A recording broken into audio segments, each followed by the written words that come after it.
عمل کا درست رہنا، نہ افراط و تفریط ہو، عدم توازن ہو، نہ انسان نفس سے مغلوب ہو جائے، نہ انسان جذبات کی رو میں اندھا ہو جائے، نہ انسان ماحول سے مرعوب ہو کر متاثر ہو جائے، صحیح رخ پر اس کا عمل۔ نمبر 3 روحانی ترقی، جو اصل حاصل ہے، جو اصل مقصود ہے۔ نمبر 2 چیز کے لیے تعلق مع اللہ ضروری، نمبر 3 کے لیے تقرب الی اللہ ضروری۔ اب غور کیجئے، ان تینوں چیزوں کا بڑا گہرا تعلق ہے نماز کے ساتھ۔ قرآن حکیم نے بھی سورہ آل عمران کے آخری رکوع میں ذکر کو سب سے پہلے اور سب سے اہم عامل کی حیثیت سے شمار کیا۔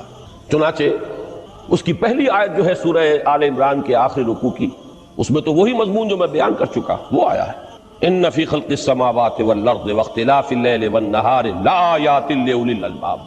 یقیناً آسمانوں اور زمین کی تخلیق میں اور دن اور رات کے الٹ پھیر میں نشانیاں ہیں ہوش مندوں کے لیے۔ ان کے ذریعے سے انسانی شعور کے اندر وہ معرفت رب اجاگر ہوگی۔ وہ پہلا مرحلہ اب اس نے طے کر لیا، وہ ڈورمنٹ معرفت اب ایکٹیویٹ ہو گئی۔ اب مزید فکر کا مرحلہ ہے جو اگلی آیت میں آیا ہے، الذین یذکرون اللہ قیاما وقعودا وعلی جنوبہم ویتفکرون فی خلق السماوات والارض ربنا ما خلقت ھذا باطلا سبحانک فقنا عذاب النار۔ یعنی تفکر جو ہے، ویتفکرون فی خلق السماوات والارض، وہ تفکر کرتے ہیں، غور و فکر کرتے ہیں آسمان اور زمین کی تخلیق میں، لیکن اس تفکر کے ساتھ لازماً ذکر، اور ذکر مدام، ذکر بھی وہ کہ جو مستقل ہو، ہر حالت میں ہو۔ الذین یذکرون اللہ قیاما وقعودا وعلی جنوبہم، وہ لوگ کہ جو اللہ کو یاد رکھتے ہیں، اللہ کا ذکر کرتے ہیں، کھڑے ہوئے بھی، بیٹھے ہوئے بھی، اور اپنے پہلوؤں کے بل یعنی لیٹے ہوئے بھی۔ اب ان تین کے سوا تو کوئی پوزیشن انسان کی نہیں ہے، اسی کا نام ہے دوام ذکر۔ اور اس کے ساتھ اگر وہ تفکر کرتے ہیں تو ان کا فکر اگلی منزل تک پہنچتا ہے۔ تو پہلی شے تھی فکر انسانی کی صحیح رخ پر مزید پیش قدمی اور پیش رفت، اور اس کے لیے لازم ہے ذکر و فکر کا امتزاج۔ دوسری چیز کو لیجئے عمل کی درستی۔ اس عمل کی درستی کے لیے اللہ تعالیٰ کے ساتھ ایک گہرے تعلق کی ضرورت ہے، اس لیے کہ صبر کی بحث میں یہ مضامین شاید آپ کے سامنے آ گئے ہو کہ صبر، جہاں مصیبت پر صبر ہوتا ہے، تکلیف پر صبر ہوتا ہے، اللہ کے احکام پر جمنا یہ بھی صبر ہے، نفس کی خواہشات کی باغ کو تھام کر رکھنا، کھینچ کر رکھنا یہ بھی صبر ہے، اور استقامت کسی شے پر قائم رہنا یہ بھی صبر ہے۔ تو عمل صحیح پر استقامت کے لیے وَاصْبِرْ وَمَا صَبْرُكَ إِلَّا بِاللَّهِ، اس صبر کی سب سے اہم جو بنیاد ہے، اس کا جو سب سے بڑا ذریعہ ہے، اس کا جو سب سے بڑا سہارا ہے، وَمَا صَبْرُكَ إِلَّا بِاللَّهِ، اس کے لیے ضرورت ہے ایک گہرے تعلق کی کہ اللہ کے ساتھ ایک ایسا تعلق برقرار رہے جو نہ صرف گہرا ہو بلکہ دائم و قائم ہو، مسلسل۔ ذرا ذہول ہوگا تعلق مع اللہ میں، ذرا کمی آئے گی، شیطان کا وار کاری ہو جائے گا۔ اسی کو حضور نے حدیث میں یوں تعبیر کیا ہے تمثیلاً کہ جو دل اللہ کی یاد سے غافل ہے اس پر، فارسی کا وہ مقولہ بھی ہے کہ خانہ خالی را دیو می گیرت، گھر خالی رہے تو جنات اس پر دیو جو ہے آ کر قبضہ جما لیتے ہیں۔ تو خانہ قلب جو ہے اگر یاد خدا بندی سے خالی ہو گیا تو شیطان ابلیس لعین اپنی تھوتنی ٹکا دیتا ہے۔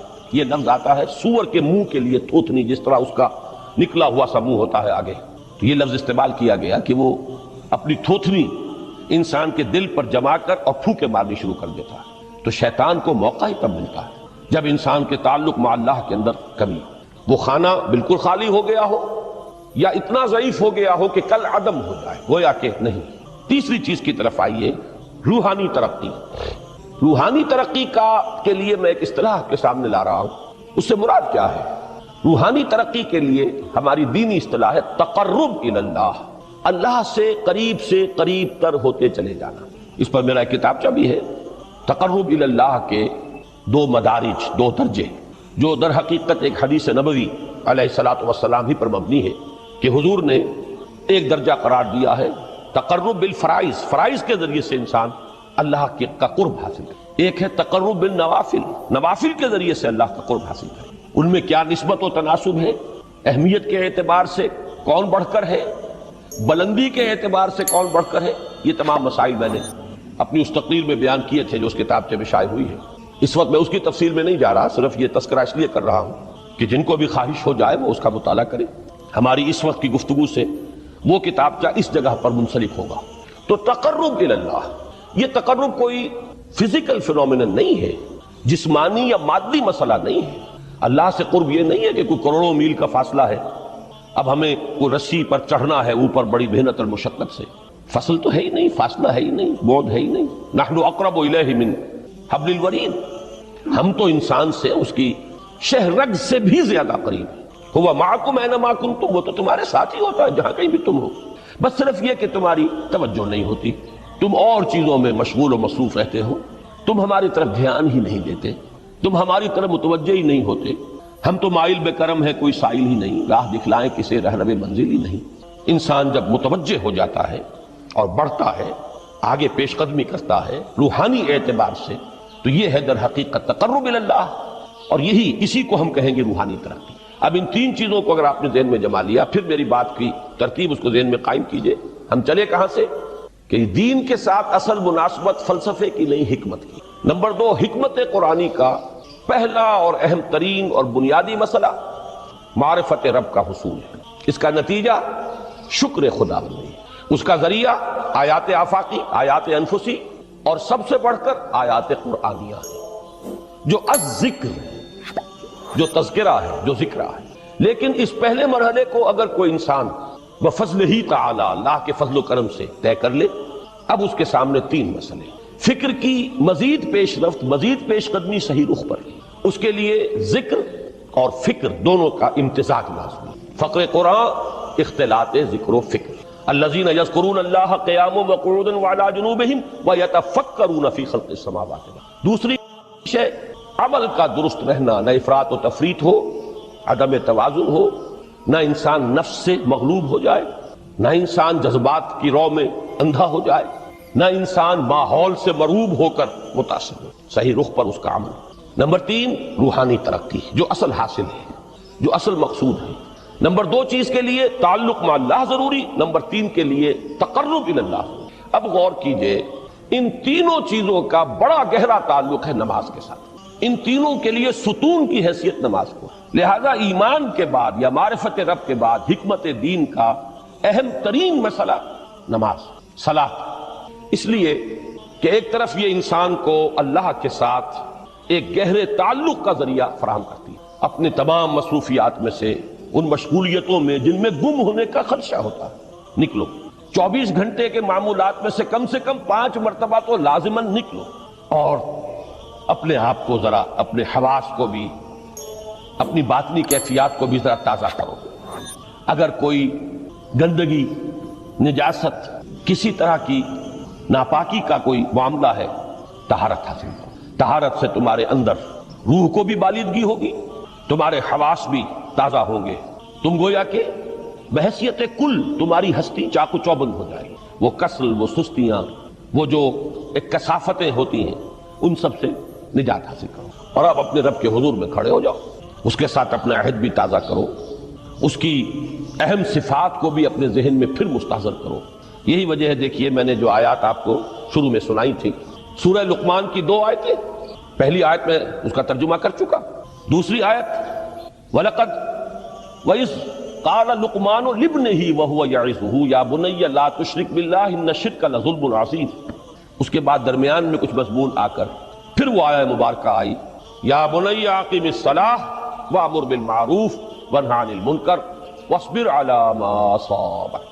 گویا کہ اہم ترین چیز، بنیادی ترین چیز، اللہ کو محض پہچان لینا کافی نہیں ہے، یاد رکھنا ضروری ہے۔ اللہ یاد رہے گا تو فکر صحیح آگے بڑھے گا، اللہ یاد رہے گا اور اس کے ساتھ ایک گہرا تعلق جو ہے برقرار رہے گا تو عمل درست رہے گا۔ بالکل یہی بات سورہ طٰہٰ میں جو پہلی وحی حضرت موسیٰ علیہ السلام پر ہوئی، اور پہلا مخاطبہ ہے، چونکہ حضرت موسیٰ کو یہ انبیاء کرام کے مقدس گروہ میں ایک امتیازی حیثیت حاصل ہے کہ ان سے براہ راست گفتگو ہوئی ہے، اگرچہ صرف ایک پردہ تھا، اوٹ من ورائے حجاب گفتگو ہوئی ہے، لیکن یہ کہ کوئی فرشتے کا درمیانی جو ہے وہ لنک نہیں تھا، براہ راست اللہ تعالیٰ نے حضرت موسیٰ علیہ السلام سے کلام فرمایا۔ کلم اللہ موسیٰ تکلیما، موسیٰ سے تو اللہ نے کلام فرمایا جیسے کہ کلام کیا جاتا ہے۔ تو پہلا مخاطبہ ہے، یہ پہلا مکالمہ ہے، پہلی وحی کہیے، اسی میں یہ الفاظ بھی موجود ہیں اننی انا اللہ لا الہ الا انا فاعبدنی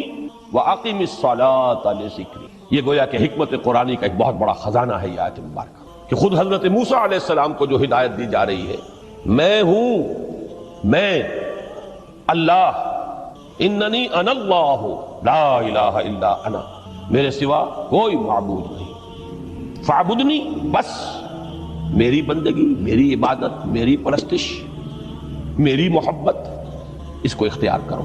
وَأَقِمِ الصَّلَاةَ لِذِكْرِي، اور نماز کو قائم رکھو میری یاد کے لیے. بلکہ اسی سلسلہ کلام میں آگے چل کر سورہ طٰہٰ میں آتا ہے، کافی گفت و شنید کے بعد جب حضرت موسیٰ نے کچھ معذرت بھی کی، کچھ دعائیں بھی کی، اللہ نے ایک دعا قبول بھی کی کہ ان کے بھائی کو بھی شریک کر دیا، حضرت ہارون کو بھی.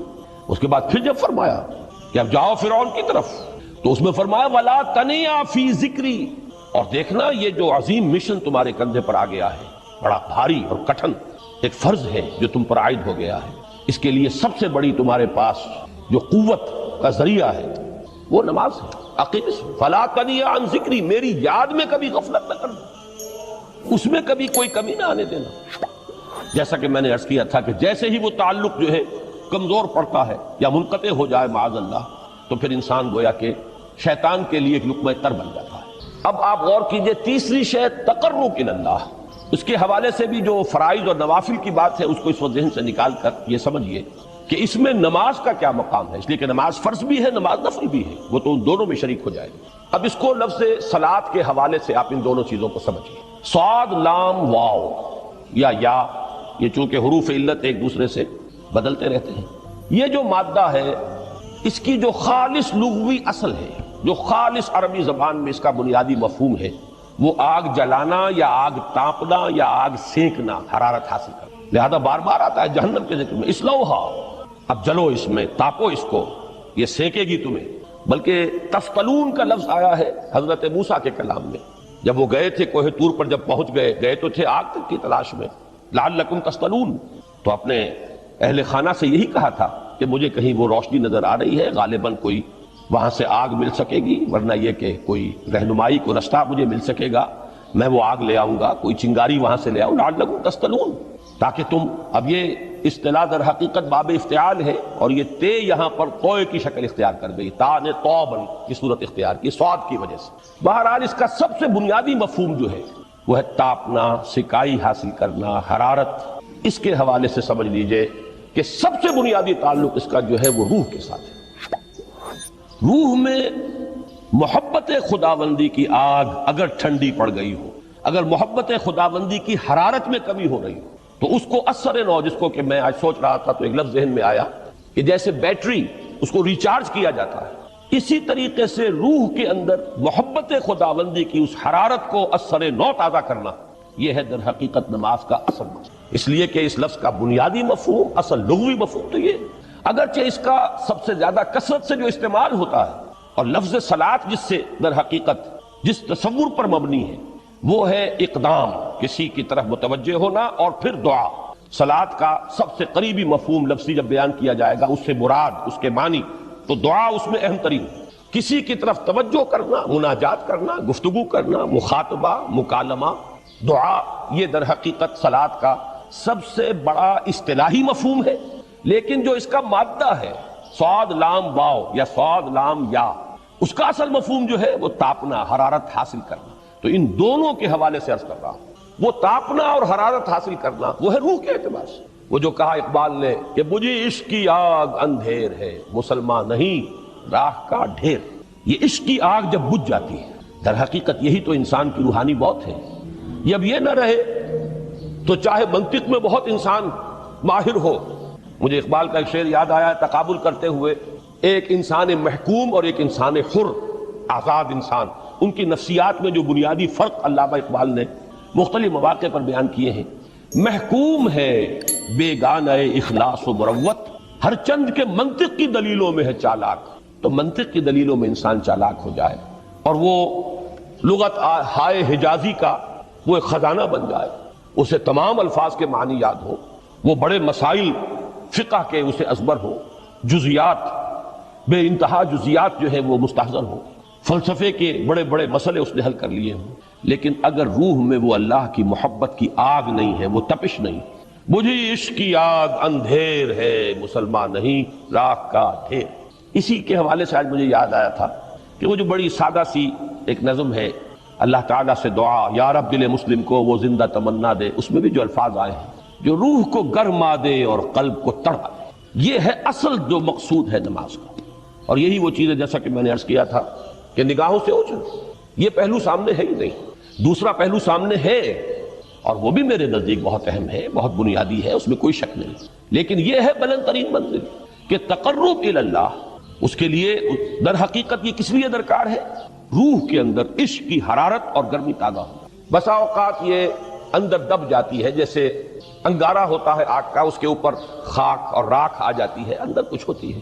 آگ دبی ہوئی سمجھ، آگ بجھی ہوئی نہ جان، اس دبی ہوئی آگ کو پھر ایک شعلہ بنانا، پھر اس کے اندر ایک حیات تازہ پیدا کرنا، یہ ہے نماز کا اہم ترین اور بلند ترین مقصد۔ لیکن اس کے ساتھ ہی اس نماز میں ذکر ہونا، اس کا یہ ذکر ہے، اور ذکر کی جب میں فہرست بیان کیا کرتا ہوں بہت سے حضرات کے سامنے ہوگا کہ ذکر کا در حقیقت مفہوم ہے استحضار اللہ فی القلب۔ ہمارے ہاں غلطی سے جو ذرائع ذکر ہے انہیں ذکر قرار دے دیا گیا ہے۔ نماز ذکر نہیں ہے، نماز ذکر کا ذریعہ ہے۔ اقیم الصلاۃ لذکری، نماز قائم کرو میرے ذکر کے لیے۔ یہ اللہ اللہ کہنا یا ادعیہ معصورہ جو حضور صلی اللہ علیہ وسلم کی مسنون دعائیں ہیں، انہیں اپنے تمام معمولات دنیاوی کے ساتھ ساتھ ان دعاؤں کو بھی انسان پڑھتا رہے، اللہ سے دعا کرتا رہے، یہ تمام ذرائع ذکر ہیں۔ سبحان اللہ الحمدللہ الحمدللہ، اس کا آپ ورد کیجئے، یہ بھی ذریعہ ذکر ہے۔ حقیقت میں ذکر ہے استحضار اللہ فی القلب، اللہ کو دل میں لے آنا، اللہ کو دل میں حاضر کر لینا، اصل میں تو ترجمہ ہوگا لیکن حاضر جاننا، یہ کیفیت جو ہے انسان کو حاصل ہو جائے۔ اب اس کے حوالے سے ذرا بات سمجھیے کہ ایک تو میں عرض کر چکا ہوں مجسم ذکر تو قرآن ہے، لہذا ذکر کی فہرست جب آپ کریں گے ذرائع ذکر تو ان میں سب سے پہلے قرآن آئے، اس لیے کہ وہ ہماری حکمت کے پہلے مسئلے کو حل کر رہا ہے، بنیادی مسئلہ، اہم ترین مسئلہ۔ دوسرے نمبر پر ذکر جو ہے، اب اس کے لیے کچھ اصطلاحات جو میرے مختلف دروس میں شاید آپ کے سامنے بعد میں آئیں یا پہلی آ چکی ہوں، ان کے حوالے سے میری بات سمجھیے۔ ایک ذکر غیابی ہے، تھرڈ پرسن میں، صیغہ غائب میں اللہ کی یاد کرنا، اللہ اکبر اللہ اکبر اللہ اکبر۔ اب یہ اللہ اکبر جو ہے یہ جملہ اسمیہ خبریہ ہے، ایک حقیقت کی تکرار آپ کر رہے ہیں، اللہ سب سے بڑا ہے، اللہ سب سے بڑا ہے، سبحان اللہ سبحان اللہ سبحان اللہ۔ یہ در حقیقت ذکر غیابی ہے کہ آپ اس میں مخاطب نہیں ہے اللہ سے، ایک ذکر خطابی کہیں یا ذکر حضوری کہیں جس میں مکالمہ ہوتا، جس میں گفتگو ہوتی۔ تو نماز در حقیقت ذکر حضوری اور ذکر خطابی کی بلند ترین شکل ہے۔ اس لیے میں نے عرض کیا تھا کہ نماز کے لفظ یا صلاۃ کے لفظ، یہ اصطلاحی معنی جو اکثر و بیشتر کیے جاتے ہیں وہ ہے دعا، اور دعا میں ہوتا کیا ہے؟ مکالمہ ہے، مخاطب، اے اللہ، اے میرے رب، اے پروردگار۔ پھر یہ کہ اس میں اقدام اور کسی کی طرف متوجہ ہونا، یہی وجہ ہے کہ افتتاح صلاۃ، نماز کو شروع کرنے کے لیے ایک تو وہ الفاظ جو قرآن مجید میں آئے ہیں، انی وجہت وجہی للذی فطر السماوات والارض حنیفا وما انا من المشرکین، یہ ہے توجہ کا ارتکاز، بشرطے کہ یہ صرف الفاظ ہی نہ نکل رہے ہوں، واقعتاً یہ تعبیر ہو اس وقت کی انسان کی نفسیاتی کیفیت کی، کہ شعوری طور پر وہ فیصلہ کرتا ہے کہ اب میں منقطع ہو رہا ہوں، ہر چہار طرف سے اپنی توجہ کو ہٹا کر، ہر مسئلے سے اپنے آپ کو خالی و ذہن کر کے، یعنی ظاہری اور باطنی دونوں اعتبار سے میں اپنی توجہ کا ارتکاز کر رہا ہوں اس ذات کی طرف جس نے آسمانوں اور زمین کو پیدا کیا، اور بالکل یکسو ہو کر رہا ہوں۔ انی وجہت وجہی للذی فطر السماوات والارض حنیفا وما انا من المشرکین۔ اور دوسری وہ جو دعا جس سے ہم افتتاح کرتے ہیں اپنی نماز کا، دیکھیں اس میں خطاب کا کس قدر اہتمام، وہاں سبحان اللہ نہیں ہے، سبحانک اللہم، پاک ہے تو اے رب ہمارے، وبحمدک وتبارک اسمک وتعالی جدک۔ آپ غور کر رہے ہیں، یہ ہے خاطب، براہ راست مخاطب ہونا ہو رہی۔ تو سب سے پہلی بات تو یہ ہوئی کہ ذکر کی ایک شکل ہے ذکر غیابی، دوسری ذکر حضوری، اور ذکر حضوری یا ذکر خطابی کی بلند ترین منزل، بلند ترین اس کا ذریعہ نماز۔ اس کو ایک پہلو سے اور سمجھ لیجئے، سورہ فاتحہ جب پھر ہم پڑھتے ہیں جسے الصلاۃ کہا گیا ہے، جو لب لباب ہے، خلاصہ ہے، اس میں پھر تدریجاً غیاب سے حضور کی طرف پیش قدمی ہوتی ہے۔ الحمدللہ رب العالمین الرحمن الرحیم مالک یوم الدین، یہ ذکر غیابی ہے، اس میں ابھی خطاب نہیں آیا، یہ وہی جملہ اسمیہ ہے۔ کل تعریف اس اللہ کے لیے ہے جو تمام جہانوں کا پروردگار ہے، مالک ہے، جو رحمان ہے، رحیم ہے، جزا و سزا کے دن کا مختار و مالک ہے۔ اب یہ غیاب سے حضور کی طرف، ایاک نعبد و ایاک نستعین اہدنا الصراط المستقیم، یہ ہے وہ۔ اب پہلے ایک معاہدہ ہے، ایک اقرار ہے، اعتراف ہے، وعدہ ہے، اور پھر دعا ہے، استدعا ہے کہ حضور نے فرمایا، یقول اللہ تعالی، اللہ یہ فرماتا ہے، اسی لیے اس کو حدیث قدسی کہیں گے۔ قسمت الصلاۃ بینی و بین عبدی نصفین، میں نے نماز کو اپنے اور اپنے بندے کے مابین آدھا آدھا تقسیم کر دیا۔ اب یہاں تک تو جملہ ہے اللہ کا، یہ ہے حدیث قدسی۔ اب آگے جو ہے نریشن اس کی جو ہے حضور صلی اللہ علیہ وسلم کی جانب سے ہے، یعنی خبر دے رہے ہیں وہ اللہ کی طرف سے ہی۔ ویسے تو تمام احادیث ہی گویا کہ ہم سمجھتے ہیں انسپائرڈ تو اللہ کی طرف سے ہی، لیکن یہ کہ جہاں صراحت ہو کہ اللہ کہتا ہے وہ حدیث قدسی ہے۔ تو یقول اللہ تعالی قسمت الصلاۃ بینی و بین عبدی نصفین، یہاں تک تو حدیث قدسی۔ اب دوسری عام حدیث ہے، اذا قال العبد الحمد للہ رب العالمین یقول اللہ تعالی حمدنی عبدی، جب بندہ کہتا ہے الحمدللہ رب العالمین، پروردگار کہتا ہے میرے بندے نے میری حمد کی۔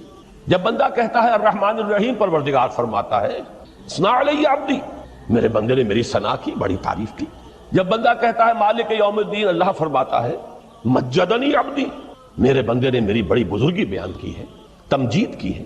پھر جب بندہ کہتا ہے ایاک نعبد و ایاک نستعین، اللہ فرماتا ہے ھذا ما بینی و بین عبدی ولعبدی ما سأل، یہ ہے میرے اور میرے بندے کے درمیان۔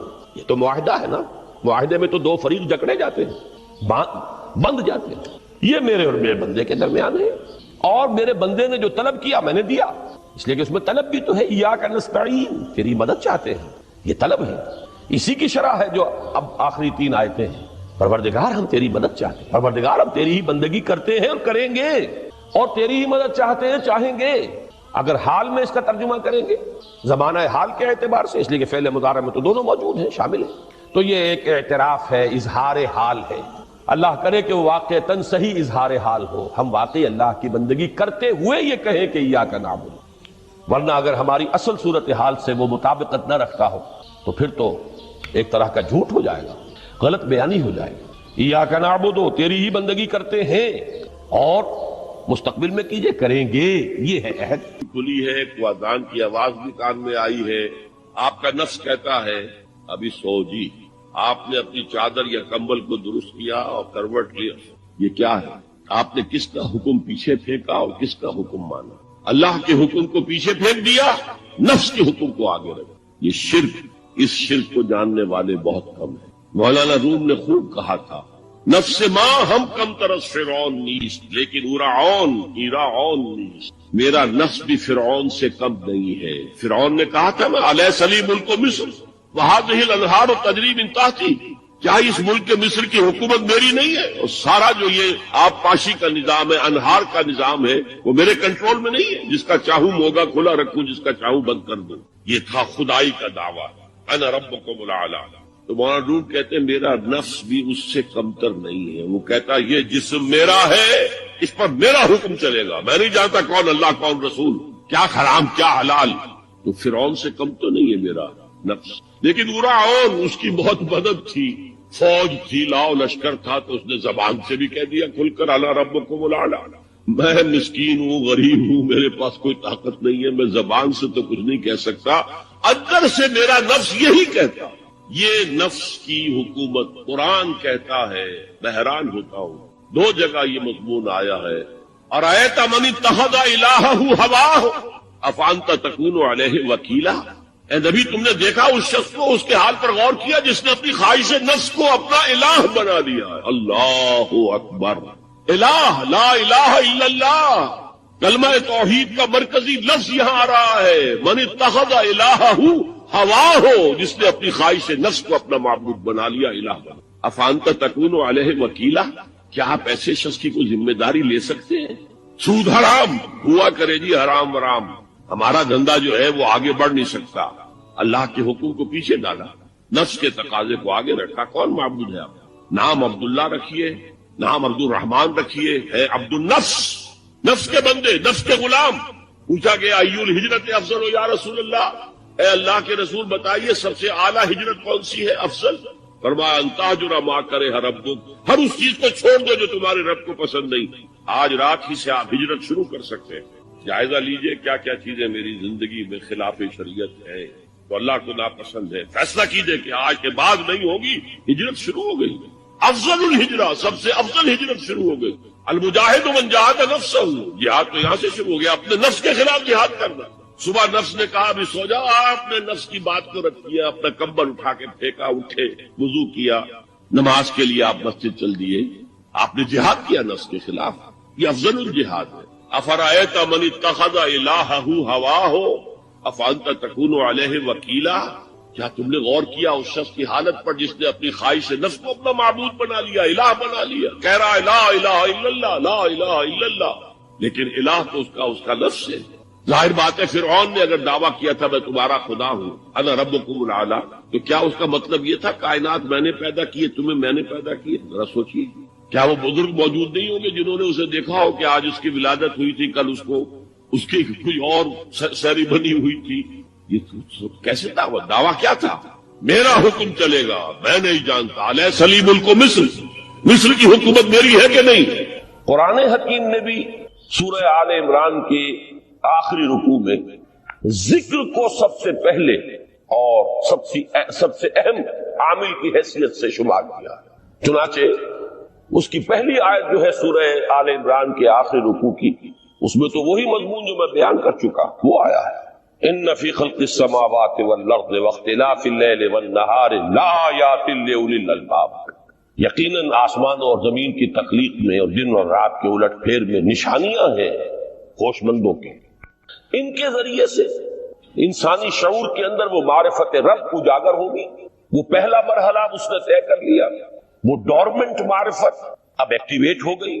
اب مزید فکر کا مرحلہ ہے جو اگلی آیت میں آیا ہے، الذین یذکرون اللہ قیاما وقعودا وعلی جنوبہم ویتفکرون فی خلق السماوات والارض ربنا ما خلقت ھذا باطلا سبحانک فقنا عذاب النار۔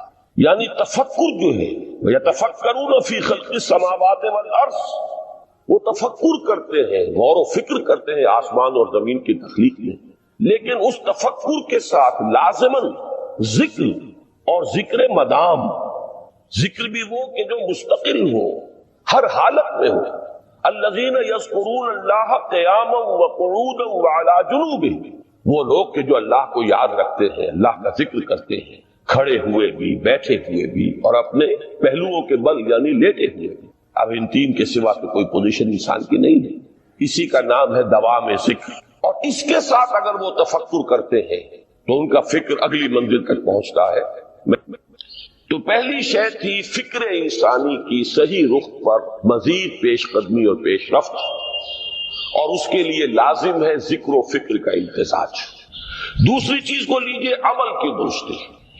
اس عمل کی درستی کے لیے اللہ تعالی کے ساتھ ایک گہرے تعلق کی ضرورت ہے، اس لیے کہ صبر کی بحث میں یہ مضامین شاید آپ کے سامنے آ گئے ہوں کہ صبر، جہاں مصیبت پر صبر ہوتا ہے، تکلیف پر صبر ہوتا ہے، اللہ کے احکام پر جمنا یہ بھی صبر ہے، نفس کی خواہشات کی باغ کو تھام کر رکھنا، کھینچ کر رکھنا یہ بھی صبر، اور استقامت کسی شے پر قائم رہنا یہ بھی صبر۔ تو عمل صحیح پر استقامت کے لیے وَاصْبِرْ وَمَا صَبْرُكَ إِلَّا بِاللَّهِ، اس صبر کی سب سے اہم جو بنیاد ہے، اس کا جو سب سے بڑا ذریعہ ہے، اس کا جو سب سے بڑا سہارا ہے، وَمَا صَبْرُكَ إِلَّا بِاللَّهِ، اس کے لیے ضرورت ہے ایک گہرے تعلق کی کہ اللہ کے ساتھ ایک ایسا تعلق برقرار رہے جو نہ صرف گہرا ہو بلکہ دائم و قائم، مسلسل۔ ذرا ظہور ہوگا تعلق مع اللہ میں، ذرا کمی آئے گی، شیطان کا وار کاری ہو جائے گا۔ اسی کو حضور نے حدیث میں یوں تعبیر کیا ہے تمثیلاً کہ جو دل اللہ کی یاد سے غافل ہے اس پر، فارسی کا وہ مقولہ بھی ہے کہ خانہ خالی را دیو میں گرت، گھر خالی رہے تو جنات اس پر دیو جو ہے آ کر قبضہ جما لیتے ہیں۔ تو خانہ خلق قلب جو ہے اگر یاد خدا بندی سے خالی ہو گیا تو شیطان ابلیس لعین اپنی تھوتنی ٹکا دیتا ہے. یہ لفظ آتا ہے سور کے منہ کے لیے تھوتنی، جس طرح اس کا نکلا ہوا سا منہ ہوتا ہے آگے، تو یہ لفظ استعمال کیا گیا کہ وہ اپنی تھوتنی انسان کے دل پر جما کر اور پھوکے مارنی شروع کر دیتا ہے. تو شیطان کو موقع ہی کب ملتا ہے جب انسان کے تعلق مع اللہ کے اندر کمی، وہ خانہ بالکل خالی ہو گیا ہو یا اتنا ضعیف ہو گیا ہو کہ کل عدم ہو جائے، گویا کہ نہیں. تیسری چیز کی طرف آئیے، روحانی ترقی. روحانی ترقی کے لیے میں ایک اصطلاح کے سامنے لا رہا ہوں. اس سے مراد کیا ہے؟ روحانی ترقی کے لیے ہماری دینی اصطلاح ہے تقرب الی اللہ، اللہ سے قریب تر ہوتے چلے جانا. اس پر میرا ایک کتابچہ بھی ہے. تقرب الی اللہ کے دو مدارج، دو درجے، جو در حقیقت ایک حدیث نبوی علیہ الصلوۃ والسلام ہی پر مبنی ہے کہ حضور نے ایک درجہ قرار دیا ہے تقرب بالفرائض، فرائض کے ذریعے سے انسان اللہ کا قرب حاصل کرے. ایک ہے تقرب بالنوافل، نوافل کے ذریعے سے اللہ کا قرب حاصل کرے. ان میں کیا نسبت و تناسب ہے؟ اہمیت کے اعتبار سے کون بڑھ کر ہے، بلندی کے اعتبار سے کون بڑھ کر ہے، یہ تمام مسائل میں نے اپنی اس تقریر میں بیان کیے تھے جو اس کتاب میں شائع ہوئی ہے. اس وقت میں اس کی تفصیل میں نہیں جا رہا، صرف یہ تذکرہ اس لیے کر رہا ہوں کہ جن کو بھی خواہش ہو جائے وہ اس کا مطالعہ کرے. ہماری اس وقت کی گفتگو سے وہ کتابچہ اس جگہ پر منسلک ہوگا. تو تقرب الی اللہ، یہ تقرب کوئی فزیکل فینومینن نہیں ہے، جسمانی یا مادی مسئلہ نہیں ہے. اللہ سے قرب یہ نہیں ہے کہ کوئی کروڑوں میل کا فاصلہ ہے، اب ہمیں کوئی رسی پر چڑھنا ہے اوپر بڑی محنت اور مشقت سے. فصل تو ہے ہی نہیں، فاصلہ ہے ہی نہیں، بعد ہے ہی نہیں. نحن اقرب الیہ من حبل الورید، ہم تو انسان سے اس کی شہرگ سے بھی زیادہ قریب ہیں. ہوا معکم اینما کنتم، وہ تو تمہارے ساتھ ہی ہوتا ہے جہاں کہیں بھی تم ہو.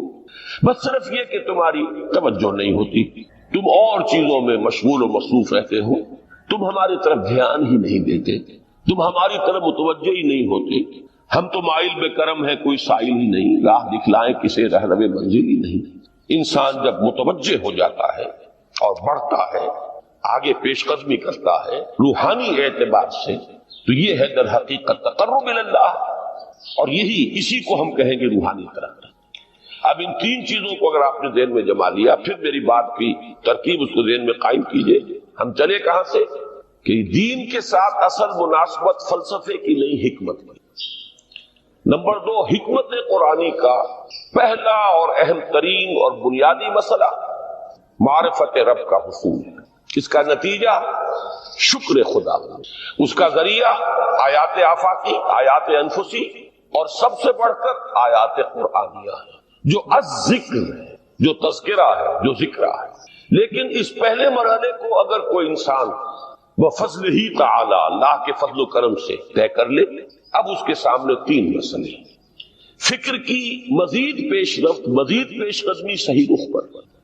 اس کے لیے ذکر اور فکر دونوں کا امتزاج لازمی. فقر قرآن اختلاط ذکر و فکر. الذین یذکرون اللہ قیاما وقعودا وعلی جنوبہم ویتفکرون فی خلق السماوات. دوسری شے عمل کا درست رہنا، نہ افراط و تفریط ہو، عدم توازن ہو، نہ انسان نفس سے مغلوب ہو جائے، نہ انسان جذبات کی رو میں اندھا ہو جائے، نہ انسان ماحول سے مرعوب ہو کر متاثر ہو. صحیح رخ پر اس کا عمل. نمبر 3، روحانی ترقی، جو اصل حاصل ہے، جو اصل مقصود ہے. نمبر 2 چیز کے لیے تعلق مع اللہ ضروری، نمبر 3 کے لیے تقرب الی اللہ. اب غور کیجئے، ان تینوں چیزوں کا بڑا گہرا تعلق ہے نماز کے ساتھ. ان تینوں کے لیے ستون کی حیثیت نماز کو. لہذا ایمان کے بعد یا معرفت رب کے بعد حکمت دین کا اہم ترین مسئلہ نماز، صلاۃ. اس لیے کہ ایک طرف یہ انسان کو اللہ کے ساتھ ایک گہرے تعلق کا ذریعہ فراہم کرتی ہے. اپنے تمام مصروفیات میں سے، ان مشغولیتوں میں جن میں گم ہونے کا خدشہ ہوتا ہے، نکلو. 24 گھنٹے کے معمولات میں سے کم 5 مرتبہ تو لازماً نکلو اور اپنے آپ کو ذرا، اپنے حواس کو بھی، اپنی باطنی کیفیات کو بھی ذرا تازہ کرو. اگر کوئی گندگی نجاست کسی طرح کی ناپاکی کا کوئی معاملہ ہے، طہارت حاصل کرو۔ طہارت سے تمہارے اندر روح کو بھی بالیدگی ہوگی، تمہارے حواس بھی تازہ ہوں گے، تم گویا کہ بحیثیت کل تمہاری ہستی چاق و چوبند ہو جائے گی۔ وہ کسل، وہ سستیاں، وہ جو ایک کثافتیں ہوتی ہیں، ان سب سے نجات حاصل کرو، اور اب اپنے رب کے حضور میں کھڑے ہو جاؤ، اس کے ساتھ اپنا عہد بھی تازہ کرو، اس کی اہم صفات کو بھی اپنے ذہن میں پھر مستحضر کرو۔ یہی وجہ ہے، دیکھیے میں نے جو آیات آپ کو شروع میں سنائی تھی، سورہ لقمان کی 2 آیتیں، پہلی آیت میں اس کا ترجمہ کر چکا، دوسری آیت وَلَقَدْ وَإِذْ قَالَ لُقْمَانُ لِابْنِهِ وَهُوَ يَعِظُهُ يَا بُنَيَّ لَا تُشْرِكْ بِاللَّهِ إِنَّ الشِّرْكَ لَظُلْمٌ عَظِيمٌ۔ اس کے بعد درمیان میں کچھ مضمون آ کر پھر وہ آیہ مبارکہ آئی، یا بنی اقم الصلاۃ وامر بالمعروف وانہی عن المنکر واصبر علی ما اصابک۔ گویا کہ اہم ترین چیز، بنیادی ترین چیز، اللہ کو محض پہچان لینا کافی نہیں ہے، یاد رکھنا ضروری ہے۔ اللہ یاد رہے گا تو فکر صحیح آگے بڑھے، اللہ یاد رہے گا اور اس کے ساتھ ایک گہرا تعلق جو ہے برقرار رہے گا تو عمل درست رہے گا۔ بالکل یہی بات سورہ طٰہٰ میں جو پہلی وحی حضرت موسیٰ علیہ السلام پر ہوئی، اور پہلا مخاطبہ ہے، چونکہ حضرت موسیٰ کو یہ انبیاء کرام کے مقدس گروہ میں ایک امتیازی حیثیت حاصل ہے کہ ان سے براہ راست گفتگو ہوئی ہے، اگرچہ صرف ایک پردہ تھا، اوٹ من ورائے حجاب گفتگو ہوئی ہے، لیکن یہ کہ کوئی فرشتے کا درمیانی جو ہے وہ لنک نہیں تھا، براہ راست اللہ تعالیٰ نے حضرت موسیٰ علیہ السلام سے کلام فرمایا۔ کلم اللہ موسیٰ تکلیما، موسیٰ سے تو اللہ نے کلام فرمایا جیسے کہ کلام کیا جاتا ہے۔ تو پہلا مخاطبہ ہے، یہ پہلا مکالمہ ہے، پہلی وحی کہیے، اسی میں یہ الفاظ بھی موجود ہیں، اننی انا اللہ لا الہ الا انا فاعبدنی واقم الصلاۃ لذکری۔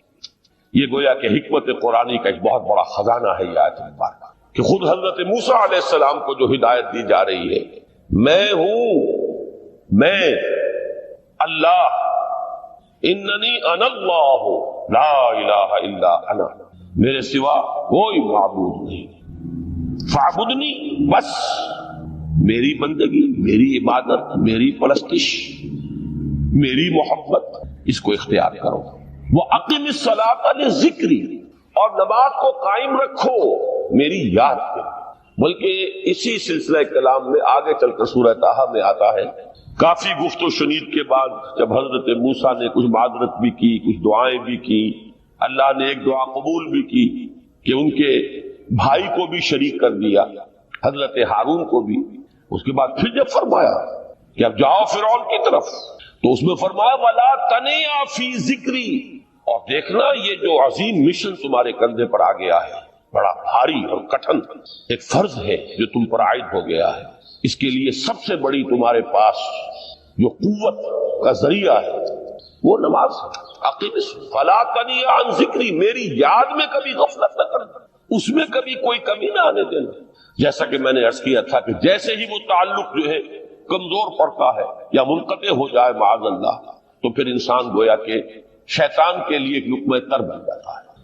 اب آپ غور کیجئے، تیسری شے تقرب الی اللہ، اس کے حوالے سے بھی جو فرائض اور نوافل کی بات ہے اس کو اس وقت ذہن سے نکال کر یہ سمجھیے کہ اس میں نماز کا کیا مقام ہے، اس لیے کہ نماز فرض بھی ہے، نماز نفل بھی ہے، وہ تو ان دونوں میں شریک ہو جائے گا۔ اب اس کو لفظ صلاۃ کے حوالے سے آپ ان دونوں چیزوں کو سمجھیں۔ صاد لام واو یا یہ چونکہ حروف علت ایک دوسرے سے بدلتے رہتے ہیں، یہ جو مادہ ہے اس کی جو خالص لغوی اصل ہے، جو خالص عربی زبان میں اس کا بنیادی مفہوم ہے، وہ آگ جلانا یا آگ تاپنا یا آگ سینکنا، حرارت حاصل۔ لہذا بار بار آتا ہے جہنم کے ذکر میں اسلوہا، اب جلو اس میں، تاپو اس کو، یہ سینکے گی تمہیں۔ بلکہ تفقلون کا لفظ آیا ہے حضرت موسیٰ کے کلام میں، جب وہ گئے تھے کوہ طور پر، جب پہنچ گئے تو تھے آگ کی تلاش میں، لعلکم تسقلون، تو اپنے اہل خانہ سے یہی کہا تھا کہ مجھے کہیں وہ روشنی نظر آ رہی ہے، غالباً کوئی وہاں سے آگ مل سکے گی، ورنہ یہ کہ کوئی رہنمائی کو رستہ مجھے مل سکے گا۔ میں وہ آگ لے آؤں گا، کوئی چنگاری وہاں سے لے آؤں، لعلکم تستلون، تاکہ تم، اب یہ اصطلاح در حقیقت باب افتعال ہے، اور یہ تے یہاں پر توئے کی شکل اختیار کر گئی، تا نے توبن کی صورت اختیار کی سواد کی وجہ سے۔ بہرحال اس کا سب سے بنیادی مفہوم جو ہے وہ ہے تاپنا، سکائی حاصل کرنا، حرارت۔ اس کے حوالے سے سمجھ لیجئے کہ سب سے بنیادی تعلق اس کا جو ہے وہ روح کے ساتھ ہے۔ روح میں محبت خداوندی کی آگ اگر ٹھنڈی پڑ گئی ہو، اگر محبت خداوندی کی حرارت میں کمی ہو گئی تو اس کو اثر نو، جس کو کہ میں آج سوچ رہا تھا تو ایک لفظ ذہن میں آیا کہ جیسے بیٹری اس کو ریچارج کیا جاتا ہے، اسی طریقے سے روح کے اندر محبت خداوندی کی اس حرارت کو اثر نو تازہ کرنا، یہ ہے در حقیقت نماز کا اثر۔ اس لیے کہ اس لفظ کا بنیادی مفہوم، اصل لغوی مفہوم تو یہ، اگرچہ اس کا سب سے زیادہ کثرت سے جو استعمال ہوتا ہے، اور لفظ صلاۃ جس سے در حقیقت جس تصور پر مبنی ہے وہ ہے اقدام، کسی کی طرف متوجہ ہونا اور پھر دعا۔ صلاۃ کا سب سے قریبی مفہوم لفظی جب بیان کیا جائے گا، اس سے مراد، اس کے معنی، تو دعا اس میں اہم ترین ہے۔ کسی کی طرف توجہ کرنا، مناجات کرنا، گفتگو کرنا، مخاطبہ، مکالمہ، دعا، یہ در حقیقت صلاۃ کا سب سے بڑا اصطلاحی مفہوم ہے۔ لیکن جو اس کا مادہ ہے، صاد لام واو یا صاد لام یا، اس کا اصل مفہوم جو ہے وہ تاپنا، حرارت حاصل کرنا۔ تو ان دونوں کے حوالے سے عرض کر رہا ہوں، وہ تاپنا اور حرارت حاصل کرنا وہ ہے روح کے اعتبار سے۔ وہ جو کہا اقبال نے کہ مجھے عشق کی آگ اندھیر ہے، مسلمان نہیں راہ کا ڈھیر۔ یہ عشق کی آگ جب بجھ جاتی ہے، در حقیقت یہی تو انسان کی روحانی موت ہے۔ جب یہ نہ رہے تو چاہے منطق میں بہت انسان ماہر ہو، مجھے اقبال کا ایک شعر یاد آیا، تقابل کرتے ہوئے ایک انسان محکوم اور ایک انسان حر، آزاد انسان، ان کی نفسیات میں جو بنیادی فرق علامہ اقبال نے مختلف مواقع پر بیان کیے ہیں۔ محکوم ہے بیگانہ اخلاص و مروت، ہر چند کے منطق کی دلیلوں میں ہے چالاک۔ تو منطق کی دلیلوں میں انسان چالاک ہو جائے اور وہ لغت ہائے حجازی کا وہ ایک خزانہ بن جائے، اسے تمام الفاظ کے معنی یاد ہو، وہ بڑے مسائل فقہ کے اسے ازبر ہو، جزیات، بے انتہا جزیات جو ہے وہ مستحضر ہو، فلسفے کے بڑے بڑے مسئلے اس نے حل کر لیے ہیں، لیکن اگر روح میں وہ اللہ کی محبت کی آگ نہیں ہے، وہ تپش نہیں ہے، مجھے عشق کی آگ اندھیر ہے، مسلمان نہیں راہ کا ڈھیر۔ اسی کے حوالے سے آج مجھے یاد آیا تھا کہ وہ جو بڑی سادہ سی ایک نظم ہے، اللہ تعالیٰ سے دعا، یا رب دل مسلم کو وہ زندہ تمنا دے، اس میں بھی جو الفاظ آئے ہیں، جو روح کو گرما دے اور قلب کو تڑپا، یہ ہے اصل جو مقصود ہے نماز کی۔ اور یہی وہ چیز ہے جیسا کہ میں نے عرض کیا تھا کہ نگاہوں سے اوجھل، یہ پہلو سامنے ہے ہی نہیں، دوسرا پہلو سامنے ہے اور وہ بھی میرے نزدیک بہت اہم ہے، بہت بنیادی ہے، اس میں کوئی شک نہیں، لیکن یہ ہے بلند ترین منزل کہ تقرب الی اللہ۔ اس کے لیے در حقیقت یہ کس لیے درکار ہے؟ روح کے اندر عشق کی حرارت اور گرمی تازہ ہوتا ہے۔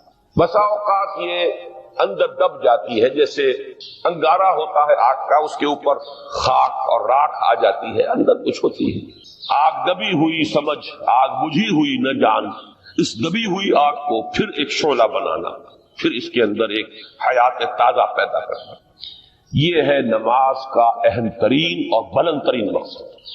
لیکن اس کے ساتھ ہی اس نماز میں ذکر ہونا، اس کا یہ ذکر ہے، اور ذکر کی جب میں فہرست بیان کیا کرتا ہوں بہت سے حضرات کے سامنے ہوگا کہ ذکر کا در حقیقت مفہوم ہے استحضار اللہ فی القلب۔ ہمارے ہاں غلطی سے جو ذرائع ذکر ہے انہیں ذکر قرار دے دیا گیا ہے۔ نماز ذکر نہیں ہے، نماز ذکر کا ذریعہ ہے۔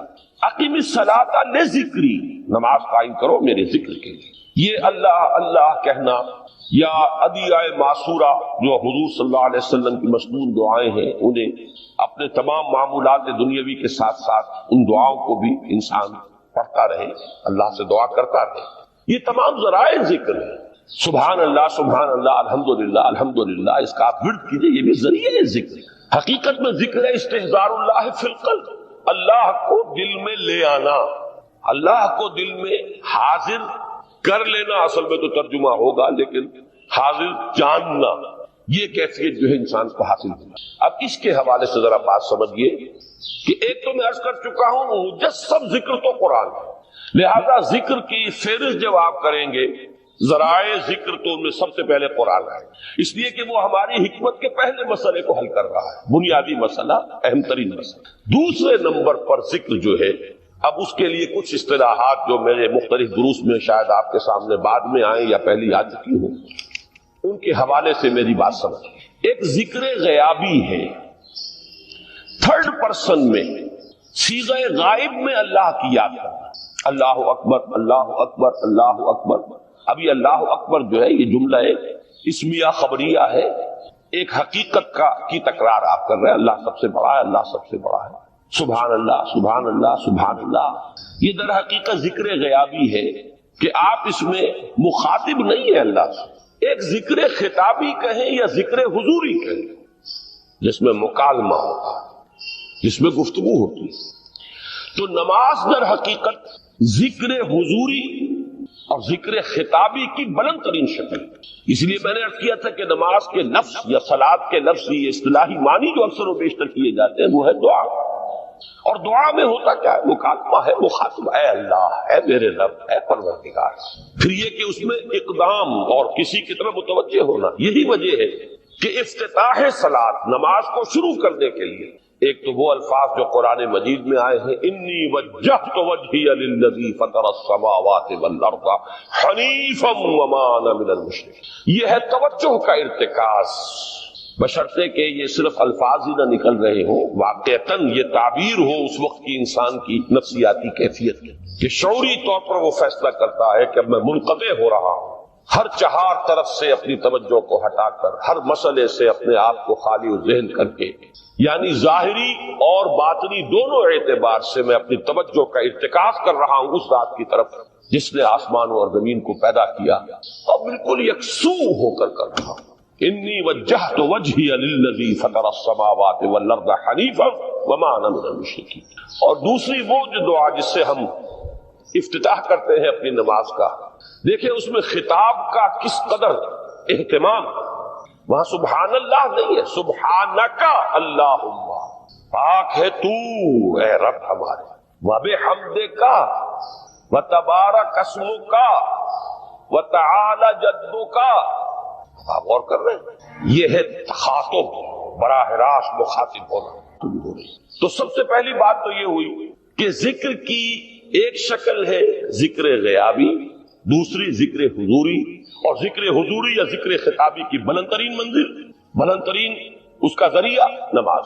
اس کو ایک پہلو سے اور سمجھ لیجیے، سورہ فاتحہ جب پھر ہم پڑھتے ہیں جسے الصلاۃ کہا گیا ہے، جو لب لباب ہے، خلاصہ ہے، اس میں پھر تدریجاً غیاب سے حضور کی طرف پیش قدمی ہوتی ہے۔ الحمدللہ رب العالمین الرحمن الرحیم مالک یوم الدین، یہ ذکر غیابی ہے، اس میں ابھی خطاب نہیں آیا، یہ وہی جملہ اسمیہ ہے، کل تعریف اس اللہ کے لیے ہے جو تمام جہانوں کا پروردگار ہے، مالک ہے، جو رحمان ہے، رحیم ہے، جزا و سزا کے دن کا مختار و مالک ہے۔ اب یہ غیاب سے حضور کی طرف، ایاک نعبد و ایاک نستعین اہدنا الصراط المستقیم، یہ ہے وہ۔ اب پہلے ایک معاہدہ ہے، ایک اقرار ہے، اعتراف ہے، وعدہ ہے، اور پھر دعا ہے، استدعا ہے کہ حضور نے فرمایا، یقول اللہ تعالی، اللہ یہ فرماتا ہے، اسی لیے اس کو حدیث قدسی کہیں گے، قسمت الصلاۃ بینی و بین عبدی نصفین، میں نے نماز کو اپنے اور اپنے بندے کے مابین آدھا آدھا تقسیم کر دیا۔ اب یہاں تک تو جملہ ہے اللہ کا، یہ ہے حدیث قدسی۔ اب آگے جو ہے نریشن اس کی جو ہے حضور صلی اللہ علیہ وسلم کی جانب سے ہے، یعنی خبر دے رہے ہیں اللہ کی طرف سے ہی۔ ویسے تو تمام احادیث ہی گویا کہ ہم سمجھتے ہیں انسپائرڈ تو اللہ کی طرف سے ہی، لیکن یہ کہ جہاں صراحت ہو کہ اللہ کہتا ہے وہ حدیث قدسی ہے۔ تو یقول اللہ تعالی قسمت الصلاۃ بینی و بین عبدی نصفین، یہاں تک تو حدیث قدسی۔ اب دوسری عام حدیث ہے، اذا قال العبد الحمد للہ رب العالمین، یقول اللہ تعالی حمدنی عبدی، جب بندہ کہتا ہے الحمدللہ رب العالمین، پروردگار کہتا ہے میرے بندے نے میری حمد کی۔ جب بندہ کہتا ہے الرحمن الرحیم، پروردگار فرماتا ہے ثنا علی عبدی، میرے بندے نے میری ثنا کی، بڑی تعریف کی۔ جب بندہ کہتا ہے مالک یوم الدین، اللہ فرماتا ہے مجدنی عبدی، میرے بندے نے میری بڑی بزرگی بیان کی ہے، تمجید کی ہے۔ پھر جب بندہ کہتا ہے ایاک نعبد و ایاک نستعین، اللہ فرماتا ہے ھذا ما بینی و بین عبدی ولعبدی ما سأل، یہ ہے میرے اور میرے بندے کے درمیان۔ یہ تو معاہدہ ہے نا، معاہدے میں تو دو فریق جکڑے جاتے ہیں، بند جاتے ہیں، یہ میرے اور میرے بندے کے درمیان ہے، اور میرے بندے نے جو طلب کیا میں نے دیا، اس لیے کہ اس میں طلب بھی تو ہے، ایاک نستعین، تیری مدد چاہتے ہیں، یہ طلب ہے، اسی کی شرح ہے جو اب آخری 3 آیتیں ہیں۔ پروردگار ہم تیری مدد چاہتے ہیں، پروردگار ہم تیری ہی بندگی کرتے ہیں اور کریں گے، اور تیری ہی مدد چاہتے ہیں، چاہیں گے۔ اگر حال میں اس کا ترجمہ کریں گے زمانہ حال کے اعتبار سے، اس لیے کہ فعل مضارع میں تو دونوں موجود ہیں، شامل ہیں، تو یہ ایک اعتراف ہے، اظہار حال ہے۔ اللہ کرے کہ وہ واقعتاً صحیح اظہار حال ہو، ہم واقعی اللہ کی بندگی کرتے ہوئے یہ کہیں کہ ایاک نعبد، ورنہ اگر ہماری اصل صورتحال سے وہ مطابقت نہ رکھتا ہو تو پھر تو ایک طرح کا جھوٹ ہو جائے گا، غلط بیانی ہو جائے گا۔ ایاک نعبد، تیری ہی بندگی کرتے ہیں اور مستقبل میں کیجئے، کریں گے، یہ ہے عہد۔ تیری ہی مدد چاہتے ہیں، تجھی سے مدد طلب کرتے، تجھی سے مدد چاہتے رہیں گے، اس کے لیے فرمایا وَلِعَبْدِ مَا سَأَلَ، اور پھر اس کے بعد وہ استدعا ہے اهدنا الصراط المستقیم صراط الذین انعمت علیہم غیر المغضوب علیہم ولا الضالین۔ اس حدیث میں اس کو ایک ہی جملے کو لیا گیا ہے، ایک ہی جملے کی حیثیت سے۔ جب بندہ یہ کہتا ہے تو اللہ فرماتا ہے ھذا لعبدی ولعبدی ما سأل، یہ خالص میرے بندے کے لیے ہے۔ اس بندے نے ایک درخواست پیش کی ہے، اب میں نے گرانٹ کی وہ اپلیکیشن، وہ ریکویسٹ گرانٹڈ ہم نے دے دی، ولعبدی ما سأل۔ یہ ہے اس کی تاثیر کا عالم، بشرطے کے معاملہ وہ شعور کے ساتھ، بشرطے کے مطابقت ہو ظاہر اور باطن کی، بشرطے کے مطابقت ہو قول اور فعل کی۔ تو اس کا اتنا اونچا مقام ہے کہ ایک ایک جملہ ادھر ادا ہوا، ادھر اللہ کی طرف سے ریسپانس مل رہی ہے۔ افلاک سے آتا ہے نالوں کا جواب آخر، اٹھتے ہیں حجاب آخر، کرتے ہیں خطاب آخر، شجرۃ طیبۃ اصلها ثابت وفرعها فی السماء۔ تو فکر انسانی کے لیے وہ اصل ثابت جمی ہوئی جڑ جو ہے وہ تو ہے معرفت رب، لیکن اب یہ فکر ترقی کرے گی، یہ نشو و نما پائے گی، یہ آگے بڑھے گی، اس کی شاخیں یہ آسمانوں سے بات کریں گی، آسمانوں کی بلندیوں کو چھوئیں گی۔ تو سب سے پہلا مسئلہ ہے فکر صحیح کی مزید پیش رفت، پیش قدمی۔ دوسرا مسئلہ انسان کا بہت بنیادی، عمل کی درستی، صحیح عمل۔ انسان اپنے نفس امارہ سے مغلوب ہو کر یا جذبات کی رو میں بہہ کر یا ماحول کے اثرات سے مرعوب ہو کر وہ کسی غلط رخ پر نہ پڑ جائے، تو اس کے عمل کو درست رکھنے کے لیے کوئی اسے سہارا درکار ہے۔ اور تیسری ضرورت اس کی، یہ میرے نزدیک اس دور میں سب سے زیادہ نگاہوں سے اوجھل ہو چکی ہے، یہاں تک کہ ہمارے بہت سے دینی حلقے بھی، خاص طور پر جو ریلیجس ایکٹیوسٹ شمار ہوتے ہیں، جو دین کی احیائی جد و جہد میں مصروف نظر آتے ہیں، تجدید دین، احیاء دین، غلبہ دین، اقامت دین، ان کی بھی ایک بہت بڑی محرومی ہے کہ وہ ایک تیسرے گوشے کو تقریباً نظر انداز کر رہے ہیں، اور وہ ہے روحانی ترقی۔ اس لیے کہ انسان کی اصل عظمت کی بنیاد تو وہ روح ہے جو اس میں پھونکی گئی، وَنَفَخْتُ فِيهِ مِن رُوحِي، جس کا تعلق ذات باری تعالیٰ کے ساتھ ہے۔ کم سے کم یہ تو ہر شخص مانے گا، کوئی بڑے سے بڑا ریشنلسٹ اور روحانیت کا منکر شخص وہ بھی یہ تو ماننے پر مجبور ہے کہ اللہ تعالیٰ نے اس کی جو نسبت اپنی طرف فرمائی ہے روحی، اس میں در حقیقت انسانی روح کی عظمت اور اس کی شرافت، اس کی بلندی اور اس کی بزرگی کی طرف اشارہ ہے۔ بہرحال اس کی ترقی، فکر صحیح کی ترقی۔ نمبر 2، عمل کی درستی، اس میں افراط و تفریط نہ ہو، اس میں انسان نفس امارہ سے مغلوب ہو کر یا جذبات کی رو میں بہہ کر یا ماحول کے اثرات سے متاثر ہو کر کوئی غلط اور غیر متوازن راستہ اختیار نہ کر لے۔ اور نمبر 3، روحانی ترقی۔ اب ان میں سے پہلی چیز کو لیجئے، فکر صحیح کے مزید ارتقاء اور اس کی مزید پیش قدمی کے لیے قرآن حکیم نے بھی سورہ آل عمران کے آخری رکوع میں ذکر کو سب سے پہلے اور سب سے اہم عامل کی حیثیت سے شمار کیا۔ چنانچہ اس کی پہلی آیت جو ہے سورہ آل عمران کے آخری رکوع کی، اس میں تو وہی مضمون جو میں بیان کر چکا وہ آیا ہے، ان فی خلق السماوات والارض واختلاف اللیل والنہار لآیات لأولی الالباب، یقیناً آسمان اور زمین کی تخلیق میں اور دن اور رات کے الٹ پھیر میں نشانیاں ہیں ہوش مندوں کے۔ ان کے ذریعے سے انسانی شعور کے اندر وہ معرفت رب اجاگر ہوگی۔ وہ پہلا مرحلہ اب اس نے طے کر لیا، وہ ڈورمنٹ معرفت اب ایکٹیویٹ ہو گئی۔ اب مزید فکر کا مرحلہ ہے جو اگلی آیت میں آیا ہے، الذین یذکرون اللہ قیاما وقعودا وعلی جنوبہم ویتفکرون فی خلق السماوات والارض ربنا ما خلقت ھذا باطلا سبحانک فقنا عذاب النار۔ یعنی تفکر جو ہے ویتفکرون فی خلق السماوات والارض، وہ تفکر کرتے ہیں، غور و فکر کرتے ہیں آسمان اور زمین کی تخلیق میں، لیکن اس تفکر کے ساتھ لازماً ذکر اور ذکر مدام، ذکر بھی وہ کہ جو مستقل ہو، ہر حالت میں ہو۔ الذین یذکرون اللہ قیاما وقعودا وعلی جنوبہم، وہ لوگ کہ جو اللہ کو یاد رکھتے ہیں، اللہ کا ذکر کرتے ہیں، کھڑے ہوئے بھی، بیٹھے ہوئے بھی، اور اپنے پہلوؤں کے بل یعنی لیٹے ہوئے بھی۔ اب ان تین کے سوا تو کوئی پوزیشن انسان کی نہیں ہے، اسی کا نام ہے دوام ذکر۔ اور اس کے ساتھ اگر وہ تفکر کرتے ہیں تو ان کا فکر اگلی منزل تک پہنچتا ہے۔ میں اس پر زیادہ بحث اس وقت نہیں کروں گا، اس وقت میں نے چونکہ وہ تین باتیں بیان کی تھی، میں درجہ بدرجہ چاہتا ہوں کہ آگے بڑھوں اور ایک حد سے زیادہ کسی بھی مسئلے میں تجاوز نہ کروں۔ یہ جو بات سورہ آل عمران کی آخری رکوع کی اس دوسری آیت میں آئی ہے، اسی کو مولانا روم نے بیان کیا ہے بہت ہی سادہ لیکن بڑے پرمغز شعر میں۔ این قدر گفتیم باقی فکر کن، فکر اگر جامد بود رو ذکر کن۔ اس قدر تو ہم نے تمہیں بتا دیا، سمجھا دیا، یہ بات تو آ گئی تمہارے عقل میں، اب جاؤ خود غور کرو، مزید آگے پیش قدمی کرو۔ این قدر گفتیم باقی فکر کن، فکر اگر جامد بود رو ذکر کن۔ فکر میں جمود آ جائے، فکر سست پڑ جائے تو جاؤ پھر ذکر کرو۔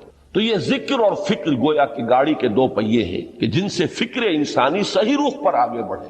اگر یہ ذکر ساتھ نہیں رہے گا تو فکر انسانی کج ہو جائے، تاثریا میر و دیوار کج۔ پھر وہ فکر جو ہے وہ بلندی کو کتنے ہی پہنچ جائے لیکن وہ ٹیڑھی بلندی ہوگی، وہ صراط مستقیم پر پیش قدمی کرنے والا فکر نہیں ہوگا۔ اسی کو علامہ اقبال نے اپنے دو اشعار میں، کیونکہ انہوں نے مولانا روم کو اپنا پیر بھی تسلیم کیا ہے، مرشد رومی، تو یہ فکر جو ہے، یہ خیال جو مولانا روم نے پیش کیا، اسی کو علامہ اقبال نے دو اشعار میں میں سمجھتا ہوں کہ مزید شکوہ کے ساتھ، مزید خوبصورت اور حسین انداز میں پیش کیا ہے۔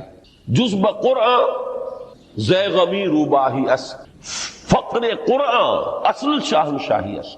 قرآن کے بغیر اگر کوئی شعر بھی ہو تو وہ بھی اصل میں لومڑی ہے، اس کی کوئی حقیقت نہیں ہے، اس لیے کہ اصل شاہنشاہی جو ہے وہ تو فقر قرآن ہے۔ اب فقر قرآن کیا ہے؟ فقر قرآن اگر آپ لکھا ہوا دیکھیں گے اس کو تو اس کے آگے یہاں اب سوالیہ نشان آ جائے گا۔ فقر قرآن یعنی سوچو فقر قرآن کیا ہے، اور جواب ہے اختلاط ذکر و فکر۔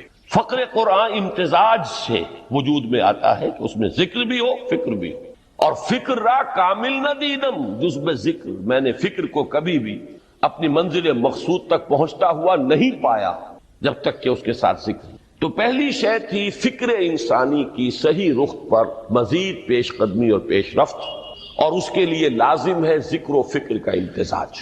دوسری چیز کو لیجئے عمل کی درستی۔